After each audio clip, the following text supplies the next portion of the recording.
بہت کم لوگ جانتے ہیں کہ مغلیہ کھانوں کی تاریخ کا آغاز مغل بادشاہ جلال الدین محمد اکبر کے دور سے ہوا۔ کھانوں کے حوالے سے حساس اکبر بادشاہ کو پیش کیے جانے والے ادویاتی خوبیوں کے حامل کھانوں کا انتخاب شاہی طبیب کیا کرتا تھا۔ قوت باہ میں اضافے کے لیے بادشاہ کو پیش کرنے سے قبل بریانی کے چاول کا ہر دانہ چاندی کے ورق سے لپیٹا جاتا تھا۔ سن 1526 میں مرزا ظہیر الدین بابر نے برِ صغیر میں پہلی مغلیہ سلطنت کی بنیاد رکھی، جہاں سے مغل امپائر کا آغاز ہوا اور مغلوں کی تقریباً 19 نسلوں نے 1857 تک برِ صغیر پر حکومت کی۔ تاہم 19 نسلوں میں جو عروج تیسرے مغل بادشاہ جلال الدین محمد اکبر نے سن 1605 میں اپنی وفات تک دیکھا، وہ کسی اور کو نصیب نہ ہوا۔ مغلوں کا انداز حکومت شروع سے ہی نرالا تھا۔ یہ بات سبھی جانتے ہیں کہ شاہ جہاں کو آرکیٹیکچر سے بہت پیار تھا۔ آج ساری دنیا اس کا بنوایا ہوا تاج محل دیکھنے آتی ہے۔ ہمایوں بادشاہ نے اپنا وعدہ پورا کرنے کے لیے سلطنت ایک دن کے لیے نظام سقہ کے سپرد کر دی تھی، جس کی تاریخ میں اور کوئی مثال نہیں ملتی۔ اسی طرح جہانگیر نے اپنی ایک کنیز انارکلی کی خاطر اپنے باپ سے جنگ لڑی، لیکن نرالے پن میں ان بادشاہوں میں سے کوئی بھی جلال الدین محمد اکبر کو چھو کر بھی نہیں گزر سکا۔ دنیا بھر میں مقبول مغلیہ کھانوں کی تاریخ کا آغاز جلال الدین اکبر کے دور سے ہوا، جس کا کچن بھی سب سے نرالا تھا۔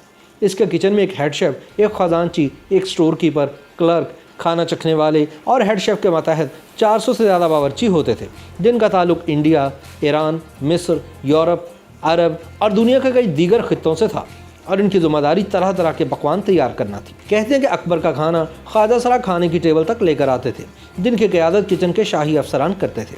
بادشاہ کے کھانے کا انتخاب شاہی طبیب کی ذمہ داری تھی، جو کھانوں میں ایسے اجزاء کو شامل کرتا تھا جن میں ادویاتی خوبیاں شامل ہوں۔ بادشاہ کے لیے بنی بریانی کے چاول کے ہر دانے کو چاندی کے ورق سے لپیٹا جاتا تھا، تاکہ کھانا ہاضمے کو بہتر بنائے اور بادشاہ سلامت کی باغ کی قوت میں اضافہ کرے۔ اکبر کے دسترخوان کی زینت بننے والے اصیل مرغ محل کے اندر پروان چڑھائے جاتے تھے، اور ان مرغوں کو روزانہ ہاتھ سے کھانا کھلایا جاتا تھا، اور چگنے کے لیے انہیں زعفران ملا کھانا اور پینے کے لیے عرق گلاب دیا جاتا تھا۔ ان مرغوں کی روزانہ مسقال اور سندل کی لکڑی کے تیل سے مالش کی جاتی تھی۔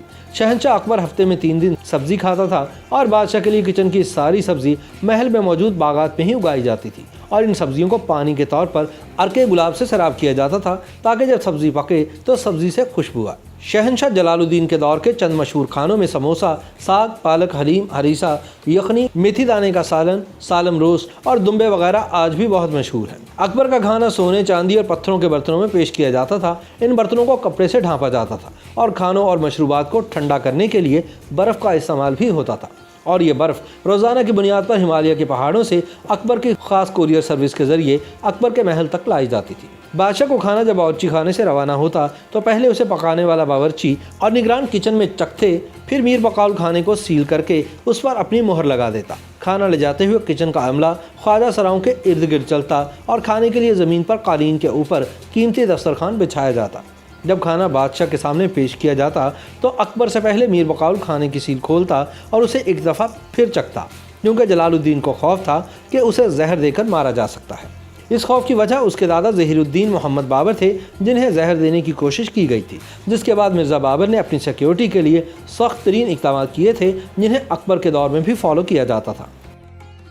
YouTube پر گوگلی نیوز دیکھنے کے لیے youtube.com کی سرچ بار میں googly news T V type کریں۔ گوگلی نیوز کے پیج پر سرخ رنگ کے سبسکرپشن والے بٹن پر کلک کرنا نہ بھولیے۔ YouTube پیج پر اپلوڈ ہونے والی ویڈیوز سے باخبر رہنے کے لیے بیل آئیکن پر کلک کیجیے۔ آپ کو ہر نئی ویڈیو کے بارے میں نوٹیفیکیشن موصول ہو جائے گا۔